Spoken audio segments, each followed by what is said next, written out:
香港金杯準備。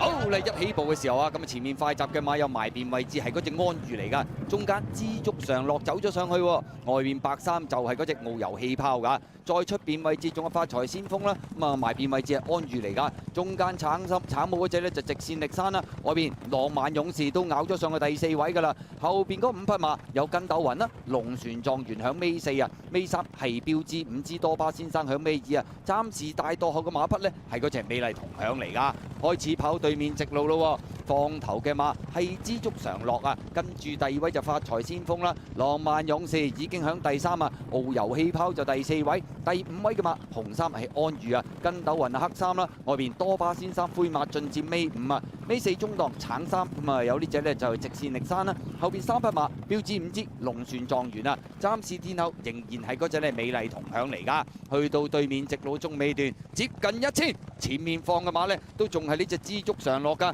第2位就發財先鋒啦，外邊呢見到呢隻多巴先生走咗上去啊，內欄第4位浪漫勇士啊，外邊呢仲有啲遨遊氣泡啊，咁啊2匹比手觸目嘅馬呢分列4、5位啊，再後邊嘅內欄第6位仲有筋斗雲，第7位紅衫係安裕啊，後邊4隻直線力山響尾4啊，尾3啊標誌5支啦，後邊2匹馬分別係龍船狀元同埋一隻美麗同享嚟嘅，好啦轉彎入直路咯喎，知足常樂佔先少少嘅發財先鋒第2位，外邊呢就多巴先生啊，攞咗去外邊先，有呢隻遨遊氣泡響入邊等呢，仲有浪漫勇士，後多層啊嘛，有中檔位置呢，就係呢隻筋斗雲啦，外邊有安裕啦，大外檔係直線力山嚟㗎，好啦，最後300零米啦，外邊位置一鼓作氣上咗嚟，係遨遊氣泡啊，埋邊打翻上嚟就係呢隻浪漫勇士，2匹馬單打獨鬥，埋邊浪漫勇士，外邊遨遊氣泡，浪漫勇士遨遊氣泡，浪漫勇士遨遊氣泡，筋斗雲再後邊直線力山，接近終點，浪漫勇士贏出呢場香港金杯啊！